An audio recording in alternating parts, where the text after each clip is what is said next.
Is there a better place? Usually it's right here. Okay. Usually it's right here. Sounds good. I think she does that to make sure she. Yeah, she's a back up, I think.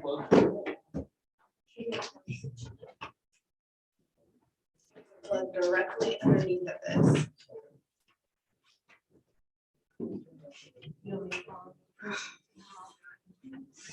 You are, yeah.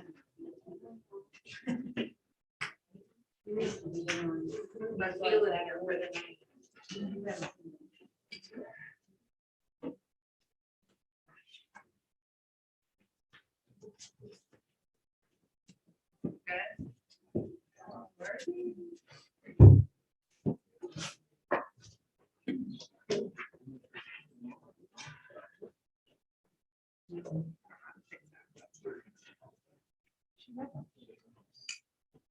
Okay, welcome everybody. Hi. Hi. Nice to see so many people here today. I would like to call to order the Wednesday, January 19, 2022 regular town council meeting at 6:01 p.m. Hello. I don't know whose computer that was. It was nice, very welcoming. We're running on a little bit of short staff, but I think we have the video on and going, thanks to Kaylin, and the TV and streaming, and we have India via audio Zoom or something. Correct. Correct. Right. Right. All right, with the call to order, I'd like to ask everyone to stand for a moment of silence, which will be followed by the pledge of allegiance.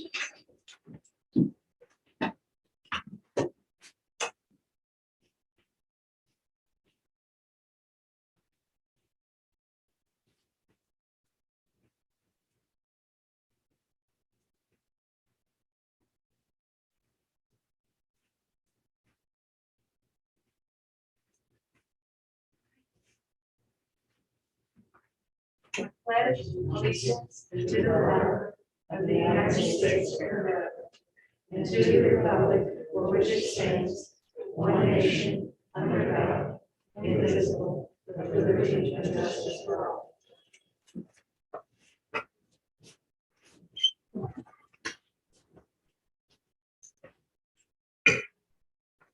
Okay, next up is approval of the agenda. I'd like to make a motion to strike 2 items off the agenda. One is the public hearing for ordinance 721. That will be postponed to the February work session. And the closed meeting portion A, which is the pursuant to Virginia Code 2.23711A, 1, the consideration of prospective candidates for input. So moved. For a second? Second.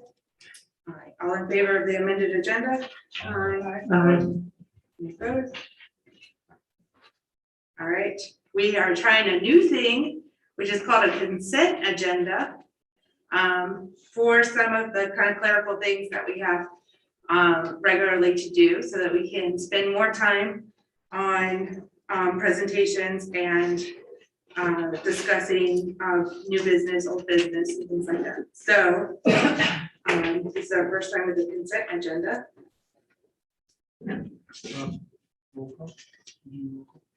Oh, I'm sorry, I missed the roll call members. All members present. Well, all members that we have currently present.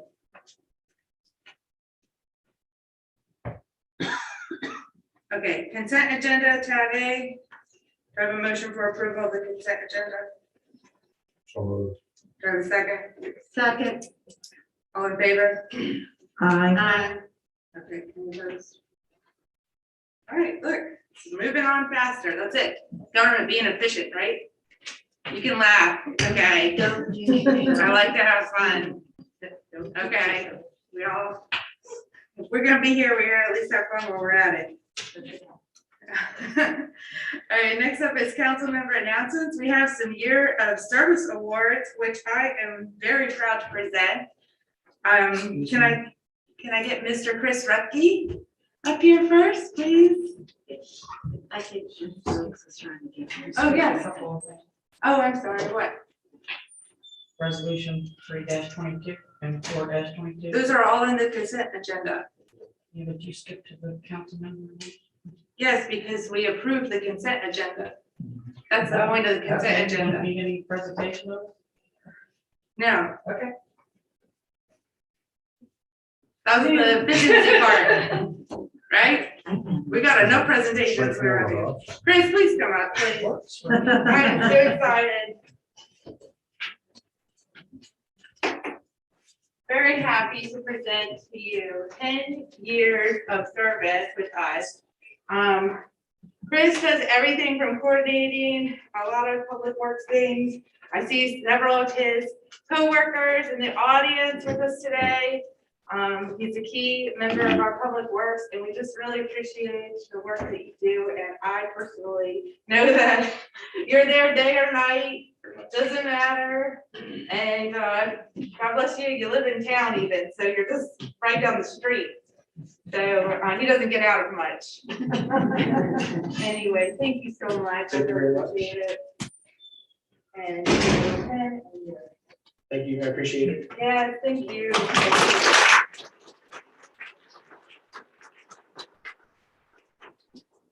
JC, we'll get a photo with both of them. Hold on, Chris. And Carl Frederick, come on up here. Carl works at the wastewater treatment plant. And I was talking to Rob today and I said, Carl's been there 5 years? It can't be 5 years. Time is just passing, flying by. I've toured the wastewater treatment plant several times and Carl's been there for them, and maybe all of them, actually, although one maybe. Yeah. Yeah, and so anyway, we couldn't do without you, so we really appreciate it. Thank you so much. Thank you. All right, let's get a photo all.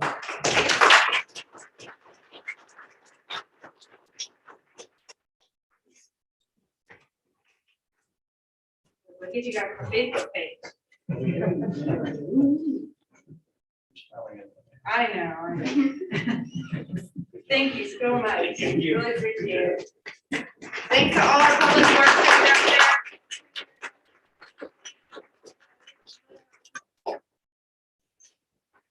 And great job with the snow removal and prep lately. We're working extra duty lately, and I know we're about to have another one. Madam Mayor, Yeah. every jurisdiction in our area is jealous of Colonial Beach's snow removal team. We have our streets cleaned before they get dirt, before they get covered. And we can't leave town, but we can go anywhere we want to in town. Thank you very much.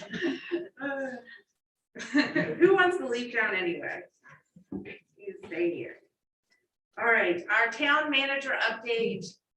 Nate, No. Rob, are we just postponing that? India said that she was gonna postpone it until February work session.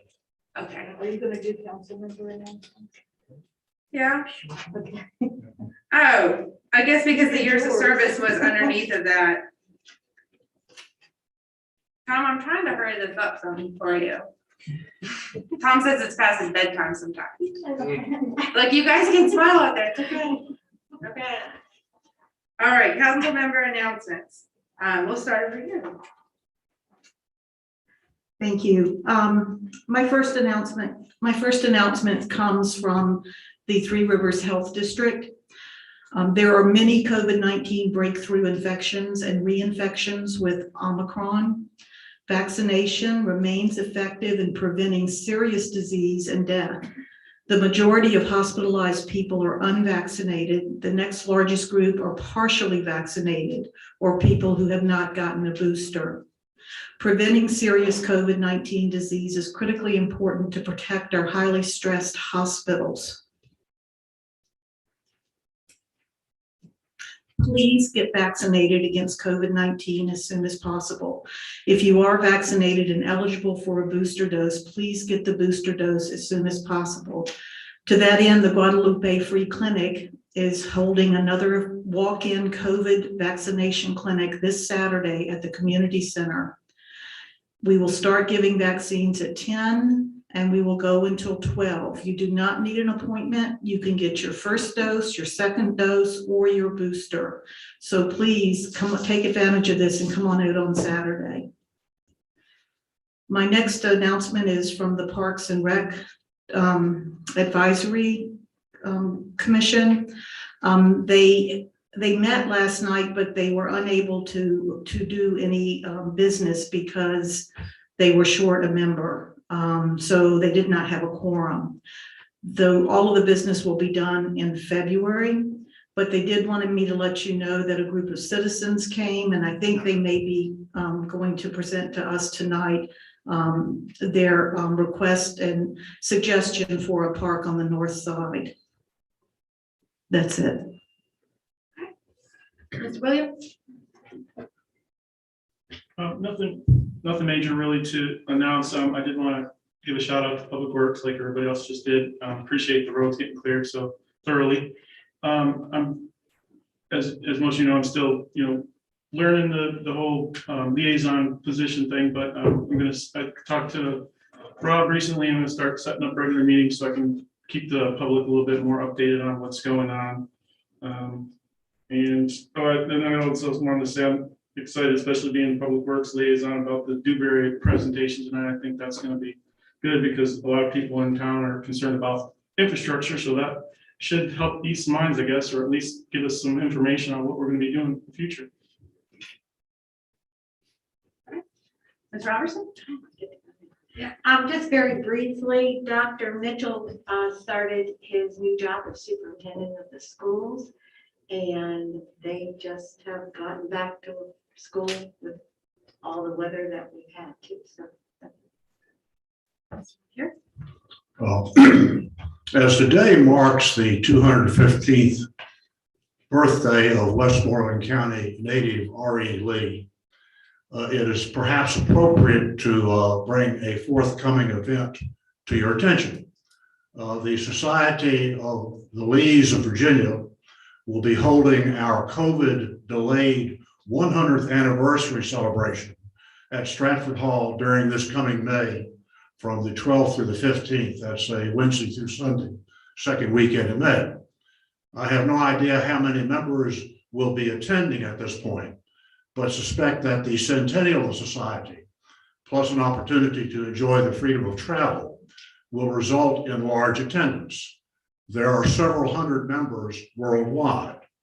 Registration forms will go out shortly, and so hopefully we'll have an estimate of attendance within the next month or two. I have volunteered my assistance to the annual meeting coordinator, as clearly additional lodging space and fine dining options will be needed. Obviously, when looking at lodging, dining, and other amenities, Colonial Beach is the solution. I hope this will provide us an opportunity to generate business in advance of Memorial Day weekend. So stay tuned and I will be providing updates as we get closer. Thank you. Ms. Glenn? If you are having financial difficulties and have delinquent bills due to the town, please contact the finance department and ask about setting up a payment plan. If you don't have the total amount for your bill, you can always make a partial payment at any time. Lots of our residents make monthly payments for their utility bills. So please call the finance department and they'll help you to get caught up.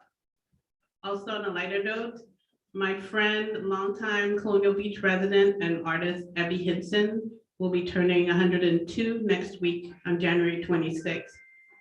I hope that you will be joining me in wishing Abby a very happy birthday, and you can send birthday cards or flowers to Abby at Westmoreland Rehab Healthcare Center. Thank you. I'm gonna make sure I get her a birthday card. The town threw fireworks for Abby Henson's 100th birthday. It's cool. It's a very important moment in our town. My updates are, we met with the Tourism Council, which is a little bit defunct right now. We're trying to figure out where they fit into play with economic development. And to also encourage people to go Saturday to the Guadalupe Clinic to get their booster shot, or wherever you want to get your booster shot. I unfortunately did not have my booster shot when I caught COVID, and I feel like it would have been a lot better if I had. So I will be there on Saturday. And also to update you, we had our January retreat, a prioritization meeting, and a town council retreat, and also had several other people attend who are, I see in the audience tonight as well. And I think it was a very big success in keeping us on track and prioritizing all of the many things that are happening in town. Of the 88 items that we had listed last year, 43 were accomplished. Totally. Yes. And another, how many in progress? And like another 35 in progress. And so anyway, there's a lot to accomplish, and we're going to hopefully push out some more press releases and things, information to the public about all of those things that were able to get done last year. But we have continued to prioritize infrastructure, and also looking forward to the Dewberry report, as Mr. Williams mentioned tonight, in that. Although that's a very long, ongoing thing to tackle, not something that you get done in just one meeting or 1 year or even one term. So we will have minutes from the retreat come out and be posted as soon as probably by the end of the month. We also have a little bit short staffed right now.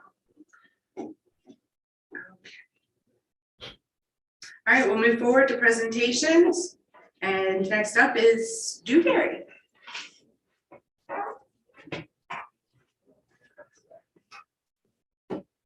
Evening. Welcome back. Yes, we're happy to be back. Just a reminder on our names. So I'm Heather Campbell with Dewberry Engineers, and I have Richard Kinchelow with me here tonight again. I'm going to do the majority of the presentation, just summarizing the overall sanitary sewer system inflow and infiltration evaluation that we finished up last month. And then I'm going to let Richard talk at the end about some additional considerations. We're just addressing I&I. So to begin, this is just an agenda of our slides. I'm going to walk through a recap, little introduction and history of how the town has been addressing I&I for many years. Go through the background update that we did of your sanitary sewer system, just to summarize that, and then really go through our data collection, the analysis, and the recommendations. And then open up to questions. Again, once we also provide some additional considerations at the end. So to begin, to recap, and I think we actually went through a little bit of this during our last meeting. The town has been trying to address their I&I issues since easily the early 1990s. In the late 1990s, early 2000s, you were actually focusing in the, if you look at the right-hand side of your screen, where it's highlighting in green and in red what was improved on, you were focusing in on that central drainage area with your rehab. That was roughly, I think, about 13,000 linear feet of sewer that was rehabbed, several manholes, and 8 of your pump station wet wells were addressed at that time. And then most recently in 2013, the focus went to the classic Shores drainage area. If you look at that center map, it's your 3rd Street pump station drainage area. That was the main focus in 2013. And thankfully, when we went through all the data analysis, we see that showed some significant improvements in that area, again, which we'll get to as we go through the analysis. So again, something, as you just mentioned, it's not something that is addressed quickly. It's something that you have to target over time. And I believe we are getting better at targeting the areas with the highest potential of I&I, and that was the whole purpose of this report, is, again, you want to get the best bang for your buck, spend the money with getting the best reduction in I&I. So that is what 2013 did. That's what this new report is doing, is we're identifying the areas that you want to focus on first. So if we go to next, this is just an overview of your sanitary sewer system. On the left-hand side of the screen, that is your GIS mapping of your sanitary sewer system. It's showing all of your gravity sewer piping, your manholes, your force main, and then that's summarized on the right as far as just the linear footage and the quantities. Everything flowing to your wastewater treatment plant that's permitted for 2 million gallons per day. And then that center map is showing, again, you have many pump stations, 20 pump stations. Each of those pump stations have a gravity sewer system that funnel to it. And so that is how your overall system is broken up. You have some main drainage areas, which are identified there. There are 4 of them. And then within each drainage area, you have a pump station drainage area. So that's how we analyzed all the data, because we're using your pump stations as essentially flow monitors. So we go to the next slide. Data collection was essentially data that was provided by your town public works department. So this is just a sampling of some of that data. There was quite a bit of it that we had to go through. Again, an example on the far left, we were looking at your rain gauge at your treatment plant that was showing, again, how much rain was being recorded at the plant for the area. That it's also showing the influent flow at your wastewater treatment plant. That center, the thing that's identified as Atlantic Pump and Equipment, that was doing drawdown tests at each of your pump stations. That's essentially to figure out what is the flow rate of your pumps at each of your pump stations. And then on the far right is pump run times. And that is something that's manually recorded by the public works staff. It's a daily recording. It just identifies how many hours did each pump run. And that's how we were calculating flow. So we go to the next.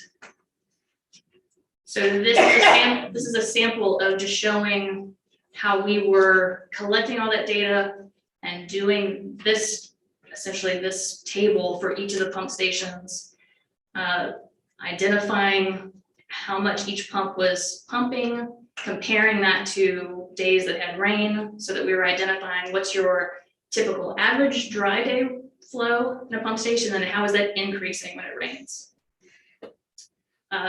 So again, that on the right, it's explaining your pump stations were essentially being used as flow monitors, and they were using that data to calculate the INI for each pump station drainage area.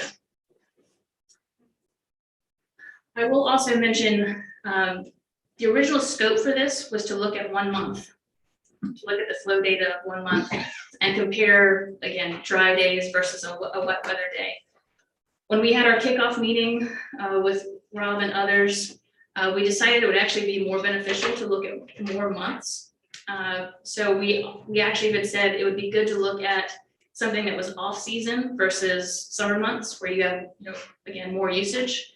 So we chose to look at February, March of 2021, and then May and June of 2021. Again, to get a really good feel of what is your system doing as far as your wastewater flows. All of this bulleted data is just explaining some of the clarifications and assumptions from all of the data collection and analysis that we were having to do. There were some data gaps. For example, at each of those pump stations, the runtime data is recorded on a daily basis, but it's during weekdays. It's not done on weekends. So that was just something that we had to take into account, meaning that we would have to look at the runtime data between, so let's use as an example, between Friday and Monday, see what the total runtime was over those days, and then average out the time over those days. That was the best we could do, rather than actually seeing how much time was the pump running each day.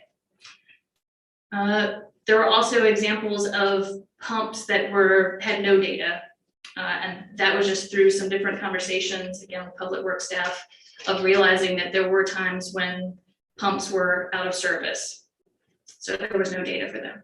So again, the report goes into greater detail of this. And again, I'm not going to go through every bullet here, but it's just to let you know that there were times where we were having to interpret the data just based off of some data gaps. Again, some typographical errors happening between, again, manual recording and then manual entry into an Excel sheet.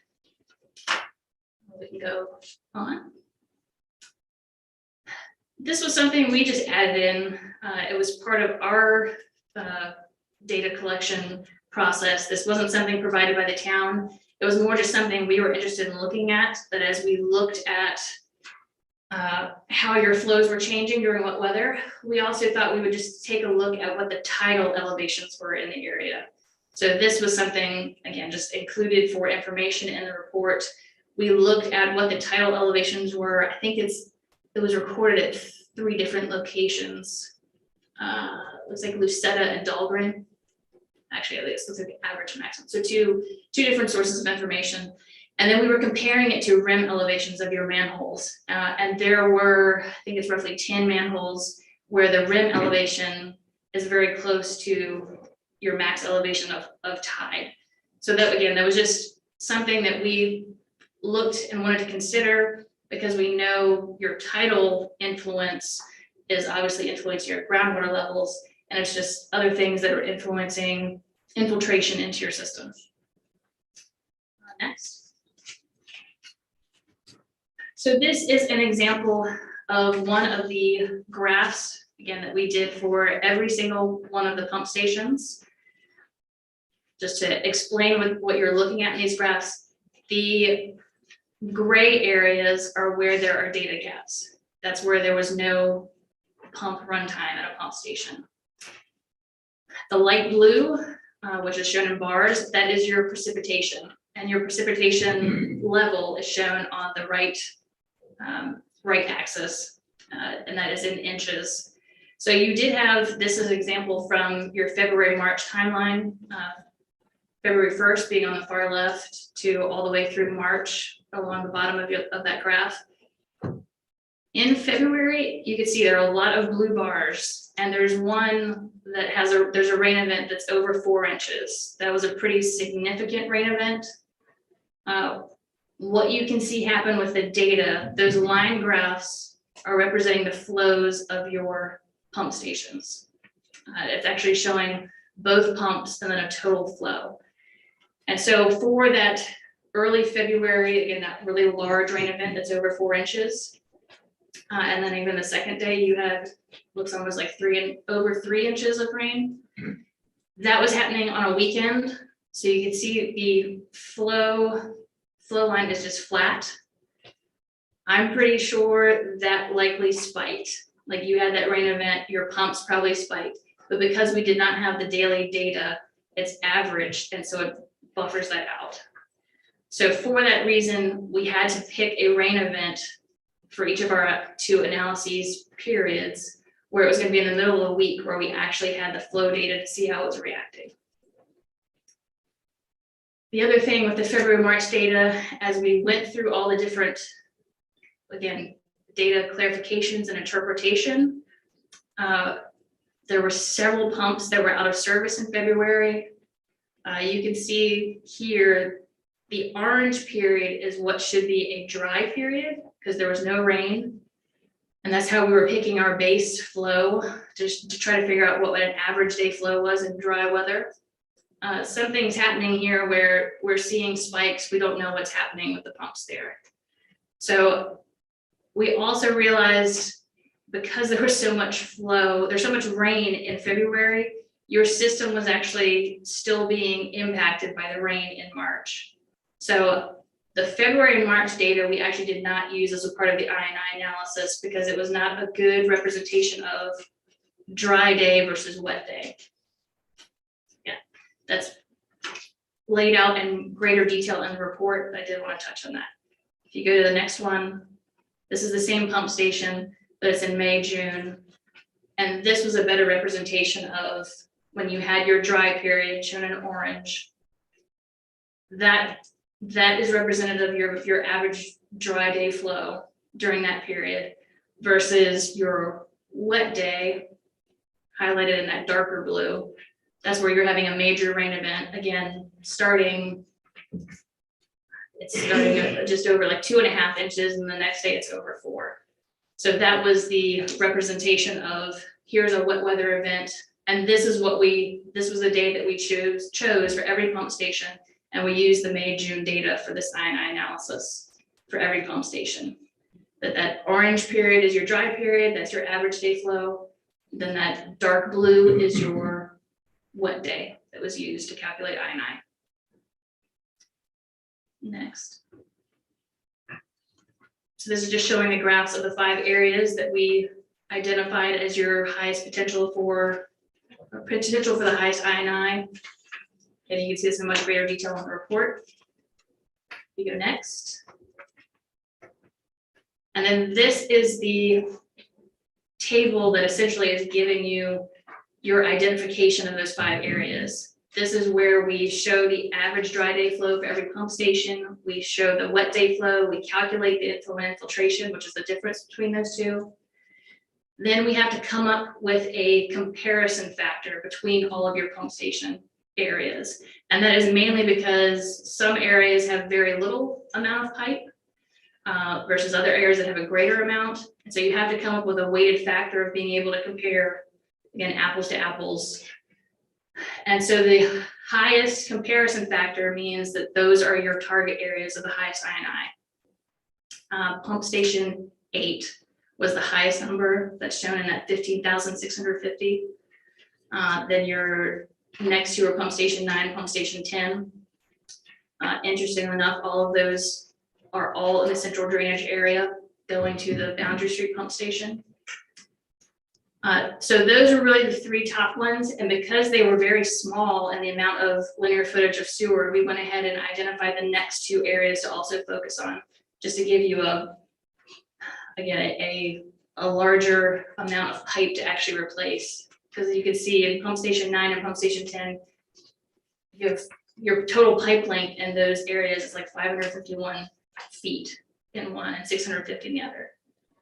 So again, we wanted to actually give you a good size scope for your project. You go next. So this is, again, the results of the overall INI evaluation. We identified your top 5 pump station sub-drainage areas with the highest potential for INI. They're highlighted in red on the map to the right. And then, as I mentioned at the beginning, it was encouraging to see that doing that comparison factor on that table, the 3rd Street pump station area, which is that classic shores drainage area shown as pump station 5. If you go back one slide, you'll see that the comparison INI factor for pump station 5 is at 322. So again, much lower than those other areas. So that just shows we did a good job of reducing the INI in that area based off of the 2013 project that was done. If you go a little more. So part of our scope was to come up with a preliminary schedule. This just shows the next steps. Now that you have those 5 areas, you need to do field investigation work, which would include smoke testing, closed circuit television inspection of your sewer, as well as manhole inspections in those 5 areas. That will actually identify the defects of those areas. If you're going after some type of funding, you would have to do a preliminary engineering report typically.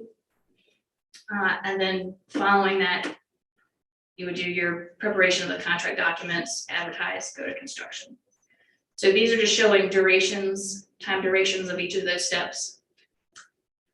And then originally there was not going to be a cost element to this, mainly because we don't know the actual defects yet. But the town manager did reach out, I believe it was late November. She was going after a certain funding source and so needed to have some budget number. If you go to the next page, these are conceptual project costs with, I'll say, disclaimers of why the cost can potentially change. Again, we do not know what the sewer defects are in those areas yet, so we had to make assumptions on rehabilitation versus replacement.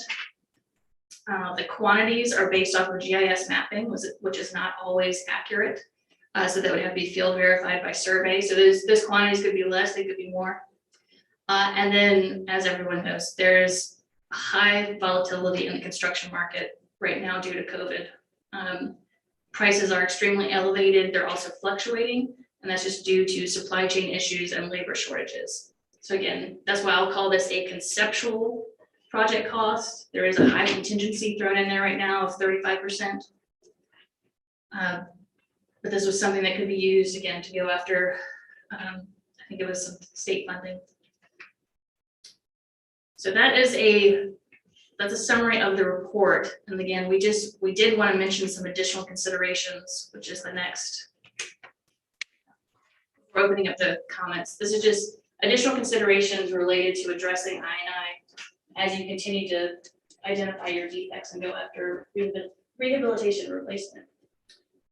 So the I&I process is an ongoing process. It's something that the town can monitor on a regular basis with the right tools.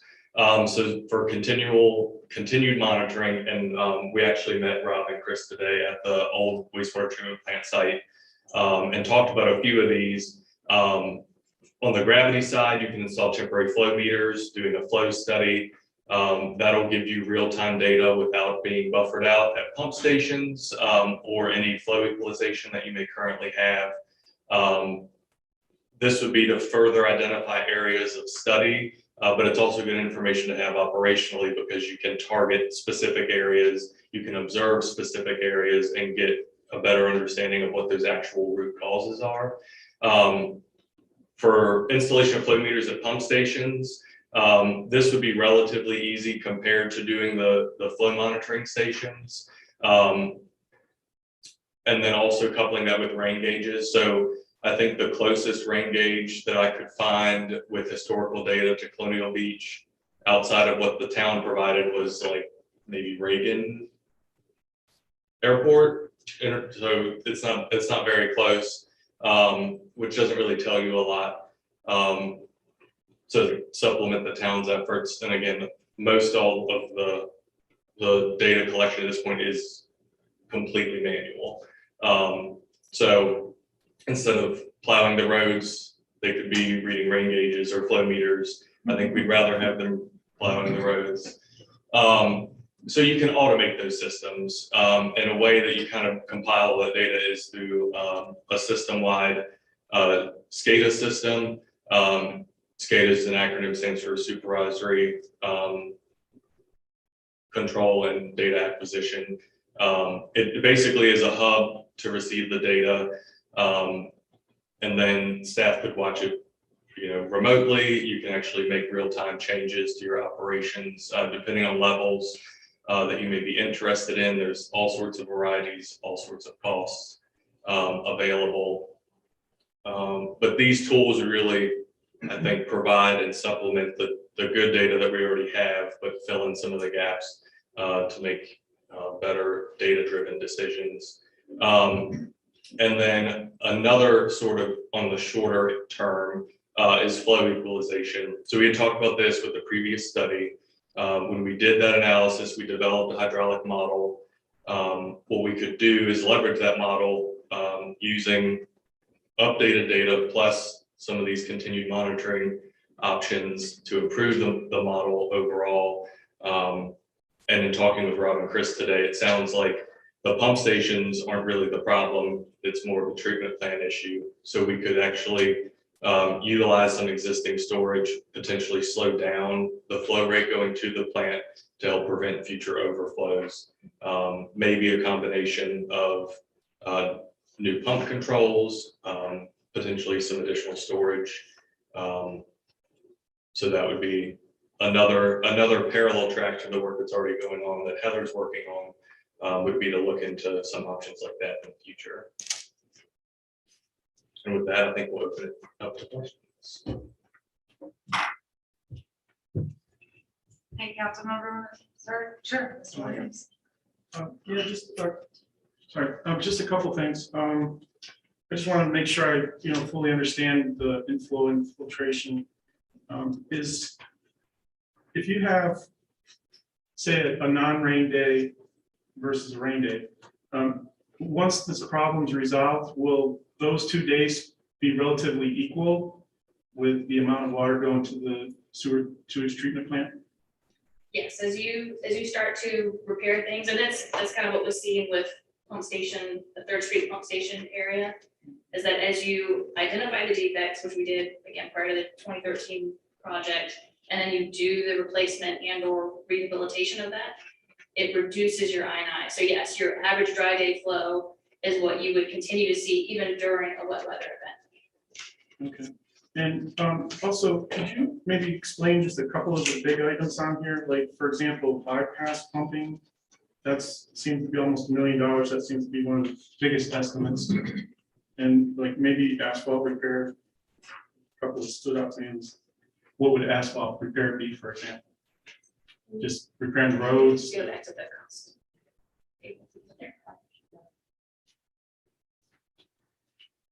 So asphalt repair, that would be in locations where you have your sewer line, like say down the middle of your street, and the sewer has to be replaced. It can't be rehabbed through a trenchless method. Then you're going to have your trench that is opened, takes out the asphalt. And then you usually have to actually go a little bit wider than your trench to actually do the replacement of the asphalt. So I believe for that, it was probably an assumption of the length of pipe times 5. So you would think of like your 3 foot wide trench for doing the excavation, and then another foot on either side to tie back in. Is it primarily pipes that are old and decaying that are causing the majority of the issue? So what the data was actually showing is that you have inflow and infiltration. And so inflow is where you're going to see an immediate spike in the flow data. So it's like your rain event happens, you see a spike, that usually indicates that there is some type of direct connection where stormwater is getting into your sanitary sewer system. That could be through gutter connections that should not be happening. It could be where sump pumps have been connected to the sanitary sewer system, which they should not be. It's something where, again, like large amounts of stormwater are getting into your system. So that's inflow. Infiltration would be the defects. You have cracks, it's old concrete pipe. You might even have situations where the bottom of the pipe is missing, or you have holes. And you have your rain event, and then your groundwater level is increasing, and then that groundwater is it's seeping into the cracks. So that's your infiltration. Looking at the data, again, in all those high areas, you can see both. You definitely see the spikes, but you also continue to see the flows elevated after the rain event. So that would be, again, the spike would be the inflow, and then seeing it still being in your system flows being impacted after the rain event, that would be the infiltration. And so that was actually the reason for the field investigation that was proposed. Smoke testing is a great way of finding inflow, those direct connections. CCTV, doing the camera inspection, is finding the defects associated with infiltration. Because you have inflow and infiltration, that's the recommendation to both, do smoke testing and the CCTV. Thank you. Along that, sorry, is anybody else have anything? Sorry. Yeah. Thank you. Come from a science background and I'm a bit of a data geek, and I really appreciate your presentation of these data. When I'm looking at the I&I analysis, February to March data, I know you said you didn't use that, but I'm looking at like daily flow pump 1 and pump 2. Are those two specific pumps that you're looking at? Yes, so at each pump station, there were 2 pumps at every pump station. Okay. RTU might be the only one that had, I think, 4 pumps, but most of them have 2 pumps. So yeah, so they had runtime data for each pump. There's an hourly runtime for each pump for you to actually state, yeah, pump 1 ran for this amount of hours, pump 2 ran for this amount of hours. And do they run simultaneously? No, so in some cases, and we actually picked this up from the data, in some cases, 1 pump is usually coming on, and then in a high flow situation, the 2nd pump would come on. In other cases, they would, I think they oscillate, which is you'll see if those two flow graphs are somewhat similar, then they're both doing about 50% of the work to be able to like pump everything through the pump station. sometimes you're gonna see pump one is much higher and pump two might be a little bit less, or pump two is not coming on until a certain point, and it's because it's only coming on for the high flow situation.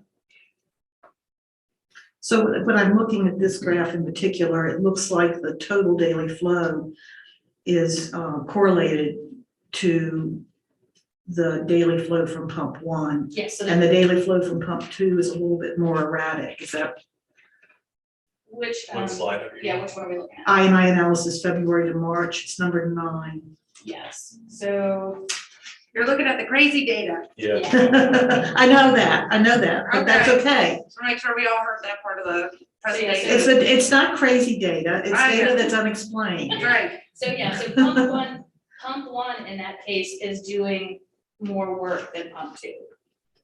And then that, which pump one is shown in like the light green, the dark green is the second pump two data. And then for every graph, the kind of maroon color is the total, so it's pump one Right. and pump two added together. so we also had drawdown testing done as part of the study previously. And at some of the stations, one pump is producing less flow than the other.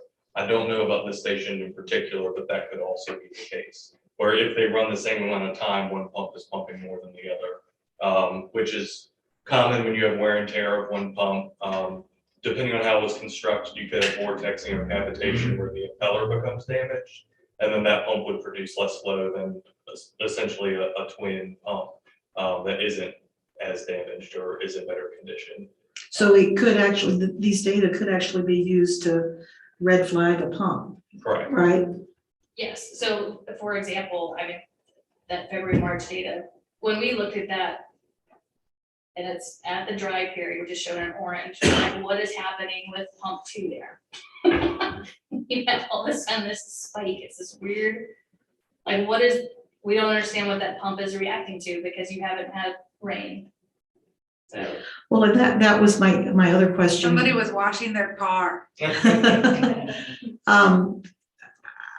When I did the research that I did in the field, I was fortunate enough to be able to ground truth a lot of remote data that were provided to me. Given your expertise, I mean, what is your hypothesis about why these data look so bizarre? I think for that one, we actually questioned if something happening with pump two. Mhm. Like, is it in need of repair? Hold on, I'm looking up for the, yeah, at several of the pump stations, pump two was an issue. Which would be the backup pump essentially.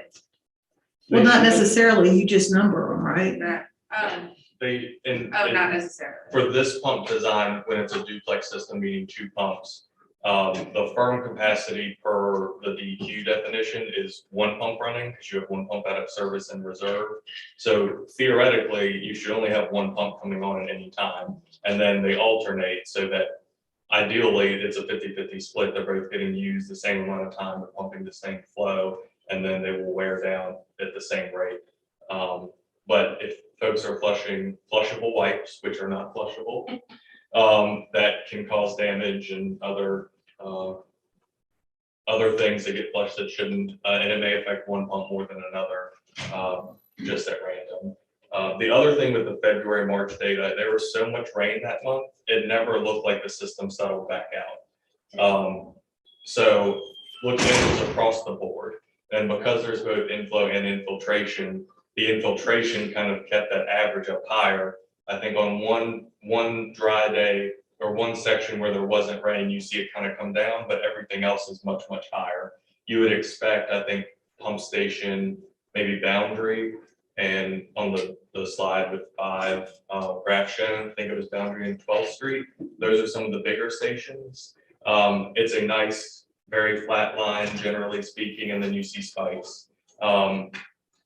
Another potential explanation, and again, I'm not sure which station this is offhand. Monroe Street. Smaller stations are going to have more erratic behavior because they have a higher pumping rate, a lower flow, relatively speaking. So they come on, they pump a lot, and then they're off, and they stay off for a while, and then they come on and right back off. So that potentially could be another explanation. And the other question I had is just, where is the old wastewater treatment plant site? 700 Cono. Okay, thank you. The way the system currently operates is the majority of the pump stations pump to either Boundary or the RTU station, and the Boundary also pumps to the RTU station, and it essentially acts as an influence station to the plant. 12th Street, 12th Avenue, 12th Street. That also pumps directly to the wastewater treatment plant, which is for the flow equalization study. And they actually, with some of the old basins, you're effectively already doing that. There's overflow. So if that station becomes overwhelmed, there are basically storage basins that can bleed over into.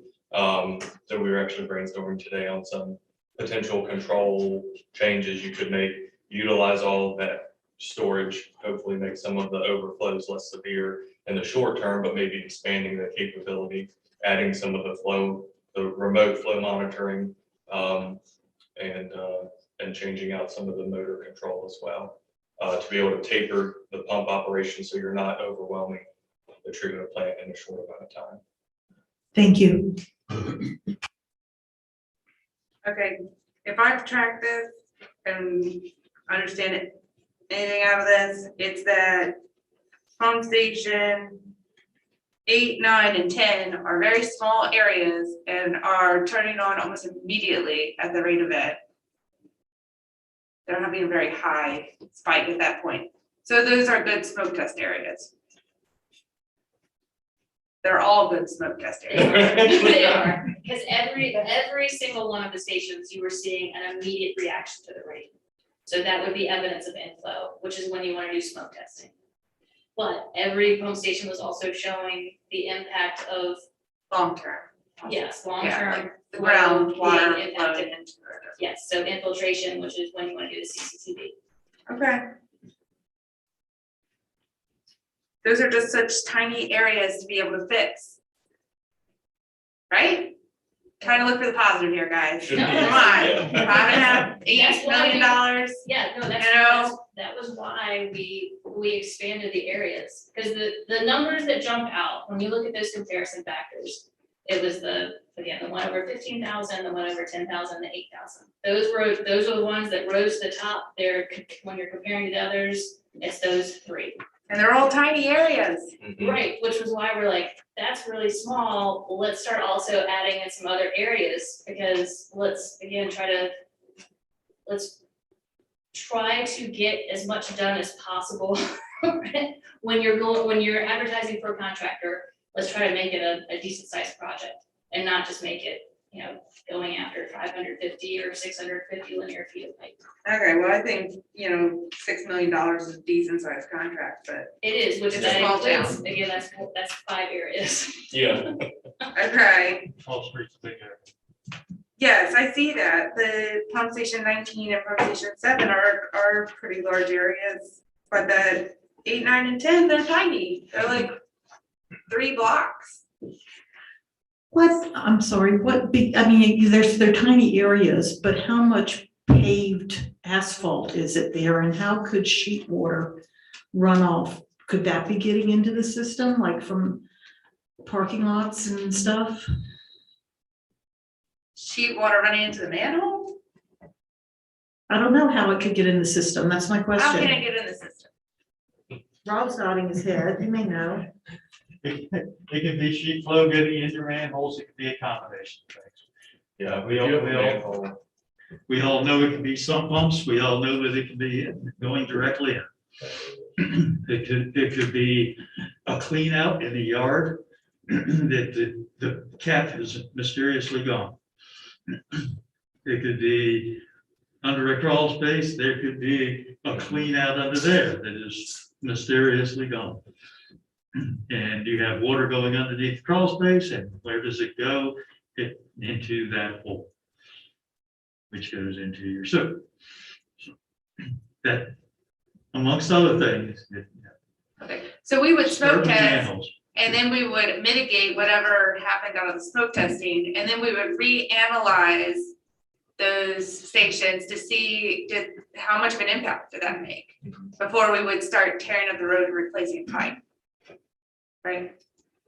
So if you're, I would say there are contractors that do CCTV work and smoke testing, like they do everything that's needed as part of the field investigation.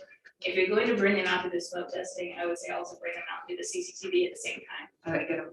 Because if you're just identifying the inflow issues, you still potentially have some pipe that is in really bad shape that still needs to be taken care of. Understand. Yeah, okay.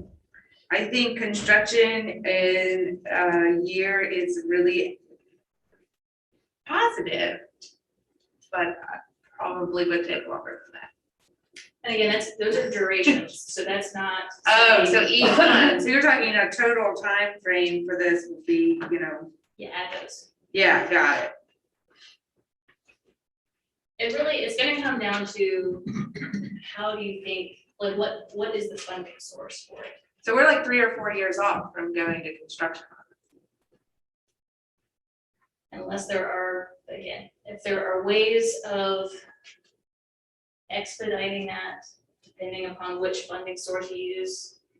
The preliminary engineering report is usually, I would say in the past for sewer projects, the town has used USDA rural development funds many times. So this is, if you're using that assumption, this is kind of showing that funding source application in the PER. And those are not necessarily adding, actually, I'll say that time can likely be somewhat concurrent. Like the preliminary engineering report can be underway as you're doing the funding source application. Okay. Oh, yeah, I don't have any other questions. Anybody else? Thank you. I very much appreciate him down over, you're Fredericksburg, right? Richmond, okay, over to the meeting tonight and giving us such a thorough report and a lot to digest. Sure. Yeah, and thank you for having us. Okay, well, I think that was the longest presentation we've had so far, but it was worth it. Also, the biggest item that we have prioritized. Mr. Tim Tribbett. I drove 300 miles a day. I tell you, some days I get a little tired. Happy New Year. And I want to tell you how impressive it is to hear you say that you completed almost 50% last year of your goals. That's unheard of. And I mean, because every day changes. And we all know, we have good intentions, but something always gets in the way when you wake up and changes your whole day. But I think that's pretty impressive, and you need to be commended for those numbers. And it just says a lot about the council and the mayor and where you're heading. And our Thank you. staff. And the staff, absolutely. Dr. Sullivan, you're absolutely right. I wanted to tell you that Daryl Fisher was elected as the chairman again for the 2022 year, as well as Woody Henson as the vice chairman on the Board of Supervisors. The town manager, Dr. Sullivan, attended our meeting this past week. As I told you in the past, Susan Mack was appointed to the Social Services Advisory Board, and it's been a little slow getting all the other members of the board to get their people there, but hopefully we're going to have that up and running here very shortly. Tom Savage, the order's actually been filed with the court now for the Equalization Board. Tom Savage is who I recommended from here, and he's been appointed, and they'll go through some training, and I know there's going to be a lot to talk about this assessment. And I'll just touch on it briefly. The average increase was 29%. Fred Pearson did make a presentation by telephone in our meeting. And I can use myself as an example. I did no home improvements. My assessment went up 26%, which equated to $89,500. So it's based on real estate sales as well as home improvements. They get every building permit that's issued, and that's how they determine the assessments when they go up. The last assessment was in 2017. So last time Fred said only 100 people maybe filed an appeal. He may get a whole lot more than that this time, but I'll tell you, the law, Virginia law is very clear about it. The onus is on us as the person that was assessed to prove that it's not accurate. You can go on our website for the county and you can look at every single person's assessment. All you have to do is go to westmoreland-county.org and go in there and you put the person's last name or where the property is located, and it'll show you what last year's or the current was and what the new assessment is right there. If you are going to appeal, you're going to need all that information. If you're going to say, well, my neighbor's house is bigger than mine or whatever, you're going to have to provide evidence. If it goes to Mr. Pearson, and he will be at the George English building for about 3 weeks, he said you could call him to set up that appointment. The Commissioner of Revenue, I went down and met with him. He says there's a process that you've got to fill out a form, but that's not what Mr. Pierce said. But there is a form on our website to fill out to request an appeal. Once they've heard your appeal, they'll give you an answer in writing, and then you have so many days to appeal to the Equalization Board. If you don't agree with that, you can appeal it to the Circuit Court, and I believe you can appeal it all the way to the Supreme Court of Virginia. So there is a process, but just keep in mind that whatever you do, you have to prove that it's not accurate. So it's on us to do that. But everybody should have received their assessments by now. If they didn't, like I say, you can go right on the website and pull yours up and get the bad news. And I've already gotten calls about it. I fully 100% support our board making adjustments, whatever we legally can do to adjust the tax rate. And I'm sure that's going to be a discussion in the near future. The other bad news is about the vehicles and the personal property. NADA has come out with their new numbers, anywhere from 23% to 107% increase. The average, industry average is 54%. I mean, it's unbelievable. And it's it's nice when you sell your property and you get, more than what you paid for it. But now it comes back around to these assessments and these appraisals, and you see how much, and that all plays into the tax rate. So if anybody has any questions about that, I'm more than glad to answer those after the meeting, or you can call me. I'll be more than glad to walk anybody through the website if you want to do that. The county administrator, I'm sure his phone has not quit ringing off. And I was down in Brunswick County today, and the mayor of Lawrence, Bill down there, was telling me between social media and the telephone, it's a nightmare. And I mean, we're going to all experience the same thing. So just be prepared for it. I attended the school board meeting and met Dr. Mitchell. He comes with a wealth of experience, and I think he's going to greatly increase the ability of our school to be very successful. And I look very forward to working with him. I attended the Recreation Commission meeting last night, I think it was. And I fully 100% support a park being in the North End. Obviously, that's going to come back to you at some point in time. Chrissy Tress is going to probably speak about it and tell you about people who have signed a petition. But I haven't heard anything negative about that at all from anybody. We've talked about it many times. You've talked about it at your meetings. The biggest thing will be trying to find out where the funds are to appropriate to make it happen. I know we're talking with Rob Whitman's office, the Department of Agriculture has a lot of grant money for outside activities, and that's an avenue maybe that your grant writer can explore to see if there's dollars out there, because there are a lot of grant dollars out there. I want to just tell you, I want to commend the police chief, the interim chief, Kenny Miller. You've got the right person at the right time. There's nothing more important than public relations and citizen interaction, and it has not gone unnoticed.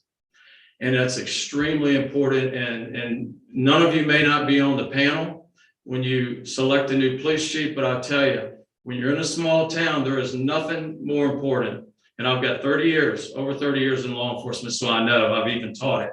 But I just have to tell you, that's the most important thing that you can do is select somebody that gets out there and interacts with the public on a regular basis, and not just writing a ticket or giving a warning or pulling somebody over for a violation, but learning who these business people are by name, visiting these businesses. And I can remember when I was a kid, the police chief got out and walked the boardwalk every single day, several times a day, and everybody knew who he was, and they still do to this day know who he is, because he's lived in this community for years and years. And so I would just tell you that that's the right direction to be going in. And I commend Chief Miller for that. And I look forward to working with you this year. Anything at all that I can help with, please don't hesitate to call me. I'm always available. And I think we're going to have a great year, and y'all have done some great things, and you need to be commended for that. Any questions about anything? No. Thank you. My business building went up 44%. Yeah, and we just opened a new business, the Ice House Restaurant. Yes. And I attended that too, and that was pretty impressive. There was a lot of people there. Chuck is extremely excited, and I hope that maybe we'll do a ribbon cutting in the near future with that. And it's great to see these new businesses and to open up in January. And we all know, the sidewalks, get rolled up in the winter here. We're a beach community, and our biggest asset is the beach in the summer. But that's what we want to see, is businesses that are kind of come and stick their neck out and contribute to those that live here year round. So that's impressive, and I think he's excited for that. So thank you. It's at the old Ice House Marina on Thunder Bay Avenue. I think they opened Thursday. Yeah. Yes. Okay, I don't think Dr. Mitchell is here. Is that right? Yes, but hopefully he'll come meet us, or I'm gonna seek him out very shortly. Yeah, I do think he started yesterday, so we'll give him a little bit of a break on that. Interim Chief Kenny Miller, you're up next. Good evening, Madam Mayor, members of council. I was expecting one of my staff members here, but that's okay. I want to thank you. Les is right behind you. Come up here, Les. And I'm going to let Les just give you about maybe 1 minute, please. Les? Madam Mayor, members of town council, I just wanted to kind of update you on what we've done over this past December. And it kind of ties into what Mr. Sherman was discussing. The Colonial Beach Police Department participated, or actually we conducted 2 programs this past December that gave department members the opportunity and the privilege to interact with community members, and also in the process to help out local businesses. The first one we did was the toy drive. That's where we partnered with First Baptist and St. Elizabeth Catholic Church to provide toys that have been donated to us to assist local children, needy children. The other program that we instituted was we call it Operation Christmas Cheer. And that was where we had purchased a number of gift cards from local businesses. And we handed those out to citizens during traffic stops and other contacts. So it gave the community members a little bit of Christmas cheer, also helped out local businesses, which I think is a great thing. We were also, during December, we were also busy working to enhance our community policing efforts. Again, speaking to what Mr.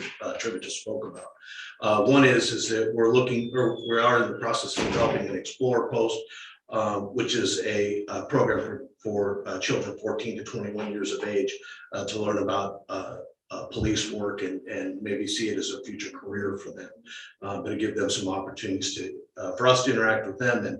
And I can tell you from experience from my son going through that program that it's a big leg up for college with the amount of competition for college spots right now. The Explorer Post proved, at least in our case, to be a great benefit to my son when he entered at BMI. 15 seconds. Oh, sorry. And we're also working to enhance our emergency community capabilities by partnering with local ham operators, ham radio operators. And briefly, I would welcome any Columbia Beach residents that are licensed ham operators to contact me if they're interested in participating in that program.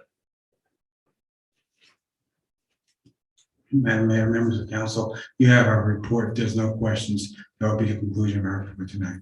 And thanks again for all your support too. Thank you. Yes, Tom, you have a question? Are our questions appropriate?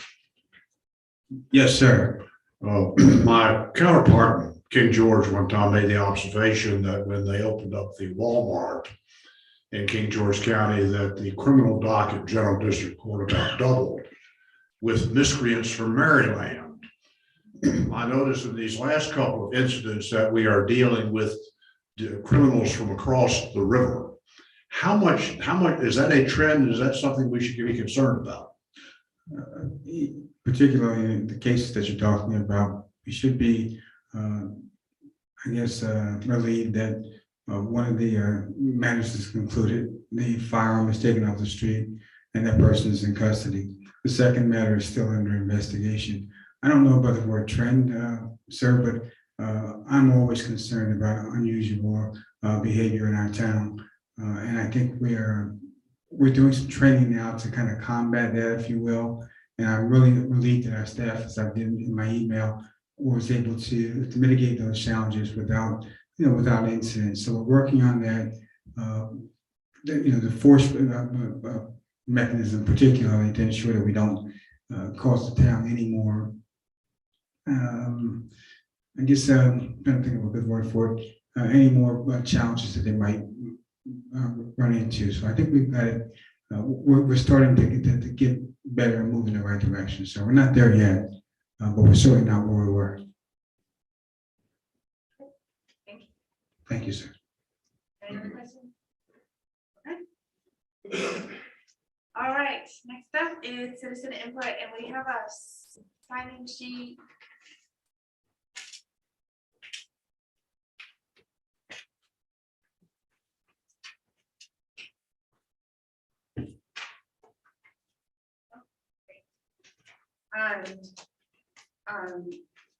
We do limit citizen input to 3 minutes unless you're representing a group and you're the sole member representing for the whole group, then it's 5 minutes. But I do keep you to it. So and with that, we will start citizen input. First up, I have Mandy Carlson. And if you need a response to anything, we respond after. So just let me know and I'll email you or whatever. Okay. Hello, I'm from the Meadows area and we are here to just try and get your support on a park over in that area. We all know parks are great if they're accessible, and currently we have to go almost 2 miles to a park, so we cannot walk to one. We have to load them up, and with 4 kids myself and sometimes the bathroom closed, it does not prove to be very easily readily available to get to the parks over inside of town. And so our children are often seen playing on the streets, no sidewalks, no street lights. It's not a very safe place. And so we're really just hoping that you'll consider putting something over there and including us kind of in the neighborhood area instead of having us come all the way over here. So that's really about it. The next one on your list is actually the kids from the area that had some things they wanted to say themselves. So I'll bring them up if they want now too. Bring them up. We've lost a few of them. There was more of them. I know, I'm sorry to have you wait so long through the presentations. Okay. I saw them back there. You go ahead. Say whatever you want. What do you guys want first? Okay. And why do you think you need one? So we don't get one. Yeah. So we don't get one. Anything else? No. Because you want to get off the streets. You guys good? Anything else? Anything else from you right there? Okay. Thank you guys. Thank you.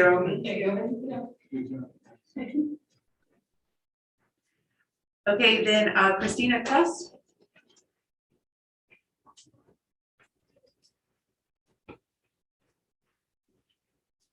Hello, I'm Christina Tress, and first, thank you for being patient with our children. They really want to come and support. I also am here speaking for the park and hoping that you guys will consider that. I know it'll be coming up. So to keep my 3 minutes and my mind straight, I was just gonna read my letter that I brought with you guys. And we have collected about 60 signatures just from around that area, including the properties that touch that park area we're looking at. So, I know in the Meadows and Bluff Point subdivision, there's a vacant town-owned property at the corner of Stratford Street and Azalea Road, which has been rendered unused for years. The residents of this area, myself included, feel strongly that a playground at this location would help ensure the safety of our children by providing access to a recreational space on this side of town. Currently, there are no recreational facilities within walking distance of these subdivisions. This area is home to many school-aged children, a large population of which are between the ages of 5 to 12. Unfortunately, due to the lack of appropriate and safe facilities, these children are often spotted playing in the streets or walking unsafe distances to play. The discussions I've had with other parents in this area confirms there's a strong community support for playground. A local area playground would alleviate the unsafe activities in which our children are currently participating. As you walk through our neighborhood, you will see an uncanny amount of parents teaching their children to ride bikes in the streets, families walking dogs, children playing, etc. The need for a safe space in this area should be at the forefront of the town's priorities. All too often, I see parents loading young children in cars to ride to the town in order to safely allow their children to play. So, in conclusion, here's a letter with the 60 signatures. I wasn't sure it's a copy, if I could leave it with you guys. You Is have that the date. okay? Thank you so much. Great, thank you. You left your email, I didn't know you after. Thank you. That's all I had signed up. Anybody else? All right, keep moving forward. Yeah, sure. Happy to, but I need it back. Okay, Heather she'll come and get me. All right, next up, resolution 0522 CIP funding request for the town pier. Whew. Rob, you want to read us into that?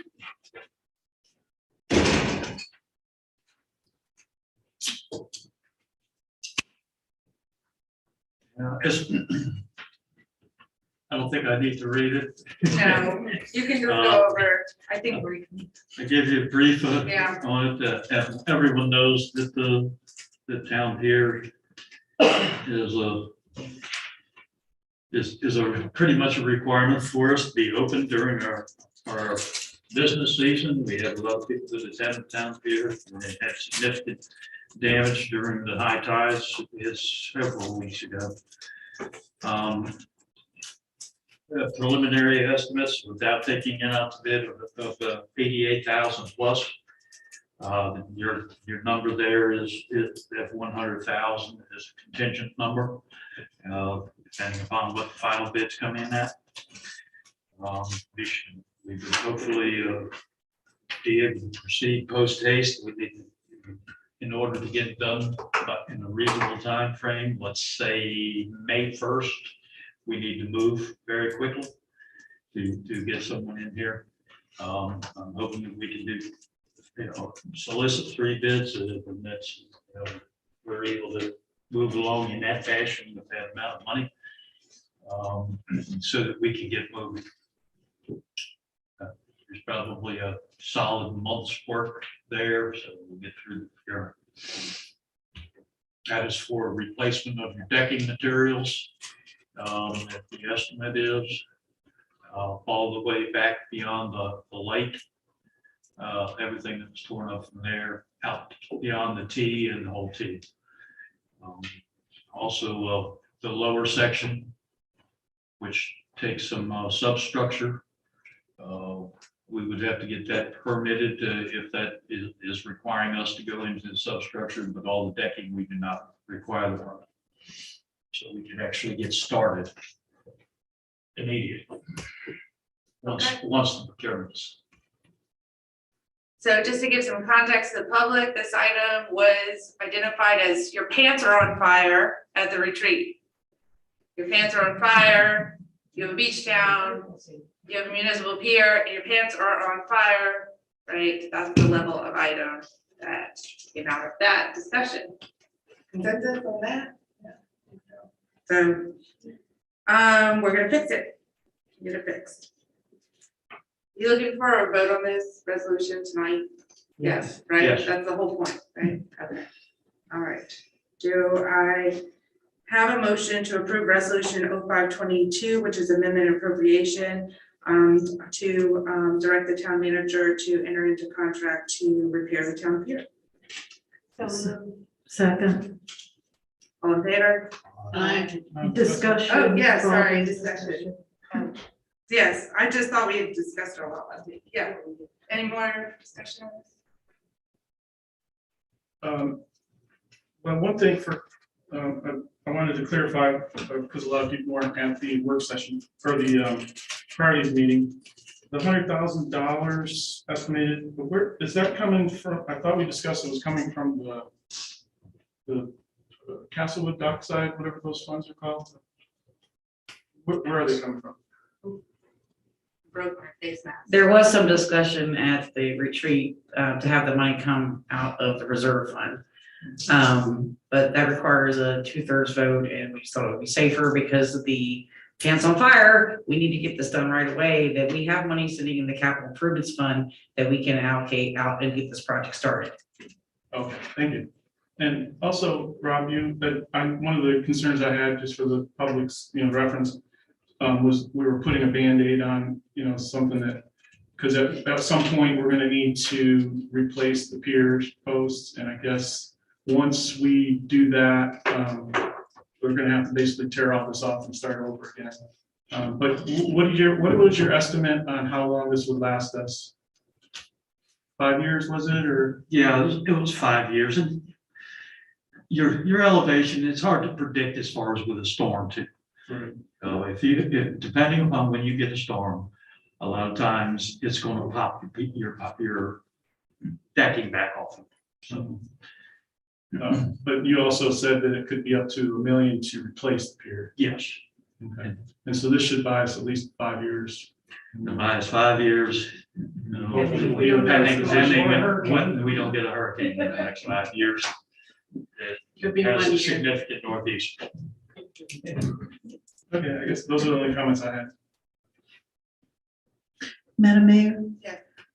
Just to reiterate, what we did discuss, when you said pants are on fire, I mean, that was kind of the general consensus, but if, the pier is the icon for Colonial Beach. That's where everybody takes their pictures. That's all the pictures that show up in Sunrise.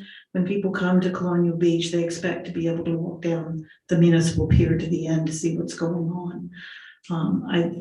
We have the money. Granted, we don't just spend money because we have it, but this is an icon for Colonial Beach. And to do the repairs that are necessary so that the pier can be open this season, I think came out of that as the #1 priority for me. I can't speak for the rest of council, but something that we absolutely want to get done now. So I am very much in support of this resolution. I just want to move forward on it, I think. The only reason I think we delayed on it at all is we were waiting to hear back from insurance. And so, otherwise it would have been brought up earlier than that. Yeah. Any other discussion? I just want to make an observation. The pier is not just for the visitors that come here. The town residents use it all year long. When we have a boat parade, that's where we're going to see it. Fireworks, fishing, everything. So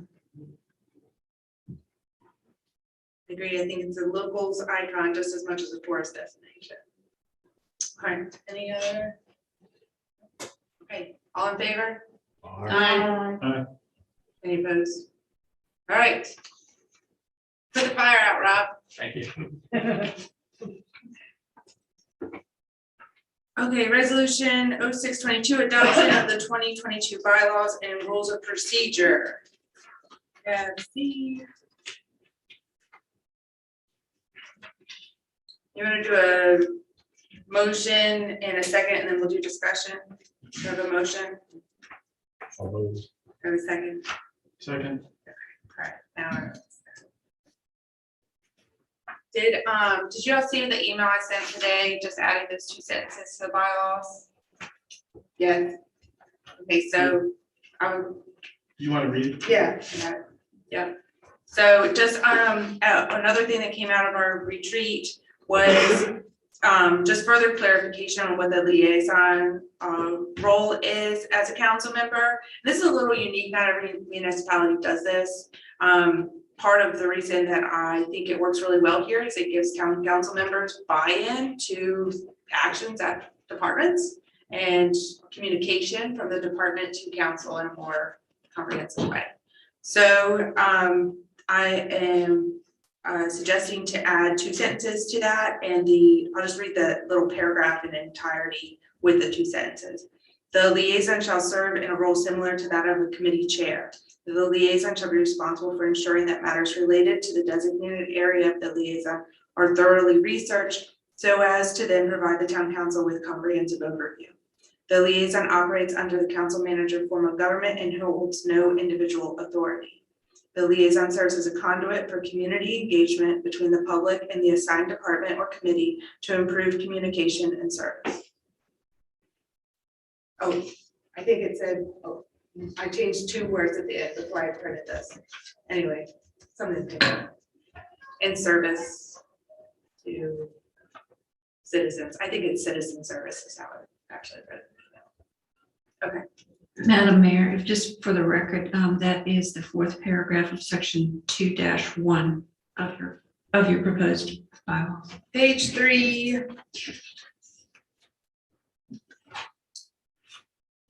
Yes, 1, 2, 3, 4th paragraph of section 2-1.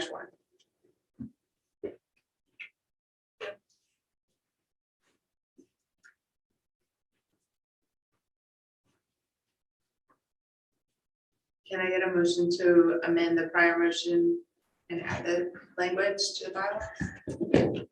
I move to incorporate the new language into the bylaws from that we have printed. Second. All right, is there any discussion?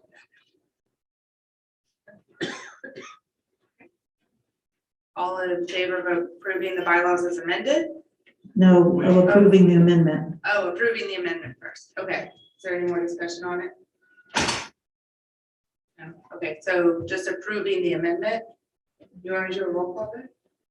Okay, all in favor? Aye. Good.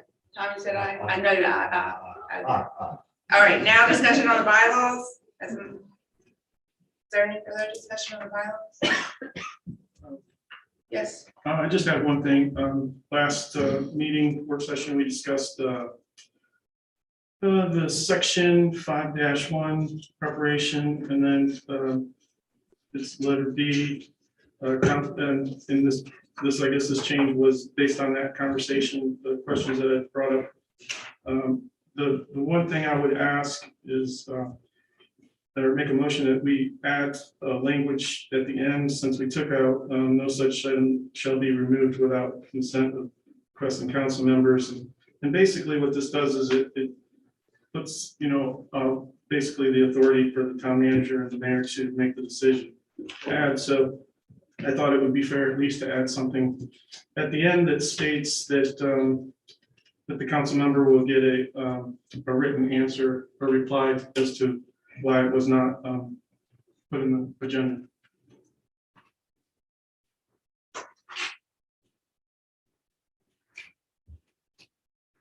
Because before the language said that it couldn't be removed without consent. Yeah, I don't know why they took that out. We can just not strike that. I think, Madam Mayor, Yes, sir. My concern is that, council, and this has never been a problem, so I don't want people to think this has been a problem, but just, we don't know what could be a problem down the road. Council members may request that items for discussion be placed on the agenda of a work session, but that has to be approved by the town manager and the mayor. And as in other cases in our bylaws, such as calling for a special meeting, if at least 2 council members request something to be added, it shouldn't be able to be vetoed, in my opinion, by the manager or the mayor. And so that's my only concern about the way this is written. Once it's on there, it can't be removed without the consent of the council member, but I'm more concerned with getting items on the agenda for the work session. And I feel like the way this is written, it's all up to the mayor and the town manager as to what goes on the agenda if they saw fit not to like something. Yeah, that's fine with me. I mean, honestly, I think that also council members can add things to the agenda at the meeting too, right? They can, but that becomes controversial. I agree, Or and it controversial. also creates a lot of burden on staff to add something to the agenda before giving staff time to prepare for it. Okay, do I have a clear language on what we actually want, what's being requested here? If I may interject, the only other the component or the part of the discussion that led to with the town manager and the mayor had to do with timing too, when agendas get too full. So as you're considering whatever language, and these are policy decisions, not legal decisions, but that was one of the components and kind of one of the reasons that someone had to be the arbiter of when an agenda is too full. So you may, as you craft your language, may or may not, up to you, bear that in mind, that scheduling is an issue. I mean, the item I know that you never got the agenda, but I don't have any problem with that. I think we're gonna get it on the agenda. But there hasn't been anything that I feel like, unless it's an administrative thing. Yeah. But you tell me what kind of language. I just need like exact language. So that we're clear. I don't know how to put it in a legal language. I understand the timing issue, and I think a discussion with the council member or members that want it on the agenda would certainly resolve that issue. I don't know how to put that in writing if Vivian could suggest something, but I'd like for there to be a way that council members could get something on the agenda. And I'm not talking about this council at all. I'm thinking back to previous councils, quite honestly.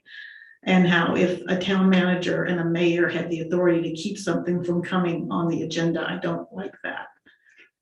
I've seen that happen in previous councils. One option, and I'm not saying that this is the final language just because you may have additional concerns, but one option to address the scheduling issue might be the town manager, the last sentence I'm reading, the town manager and the mayor will make the final decision regarding scheduling the item for addition to the agenda or a future agenda. Because no matter what, if you're requesting 8 days in advance, it will be a future agenda. You're just not committing to which one. Okay. I like that. So the final decision to add it to the agenda is not the authority, but of when to add it to the agenda? Of when to get it on which agenda? I mean, Yes, and if there's a concern that it would be pushed off, to affect the same, to have the same effect, you could say which would be done as quickly as the first available or as quickly as possible, something along those lines. We've been in that with contracts of it, and that just ends up being. Right, I know it's not a preferable language, but I don't know. But I think that's the fluff language. yeah, it is. I don't like it. I like David's suggestion, council members being notified of reason. I think they deserve, if that were to happen, and in the past when I see things, I think that's a reasonable thing to ask for. And that seems fair to me. I don't have a problem with that. I think it's two different issues. Just because someone tells me why they're not going to put it on the agenda, is still able to prevent me from putting it on the agenda. But it's not, because then you can add it to the agenda when you get to the meeting. Okay. That's my feeling on it. We don't want to operate that way, and there's no reason there's nothing anybody would request that we can't get accomplished. Perhaps we can put in there 2 or more council members could appeal the rejection. Why don't we just say 2 or more council members may request an item for discussion, and then we can say town manager mayor will make a decision on regarding which future agenda, I don't know. I feel like That was this, the if whole we're gonna point. rewrite this paragraph, maybe in the moment, it's not the. I see what you're saying though.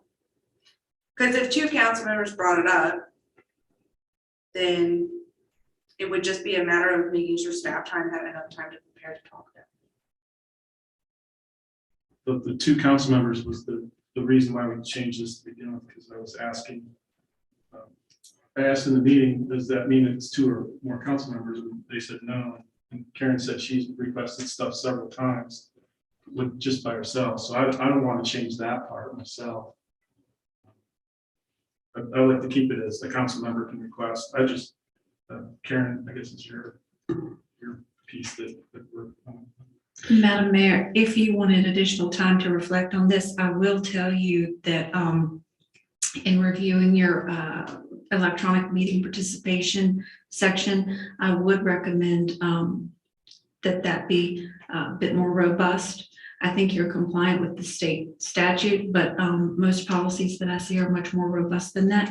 So, I'm not recommending that you push this off, but if you do need a little more time to craft this paragraph,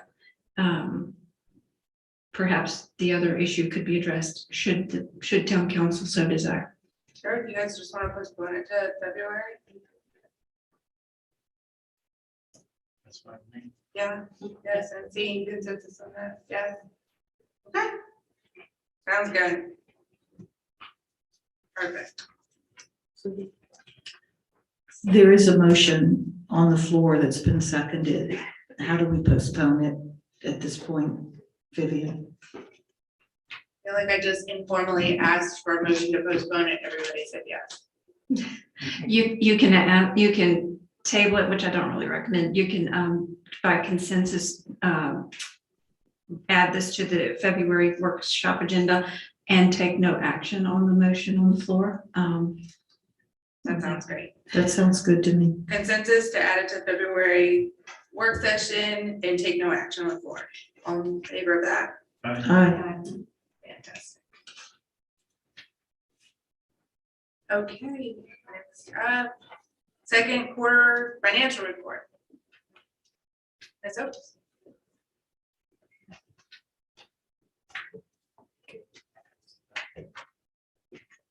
Waiting for the slides. Okay.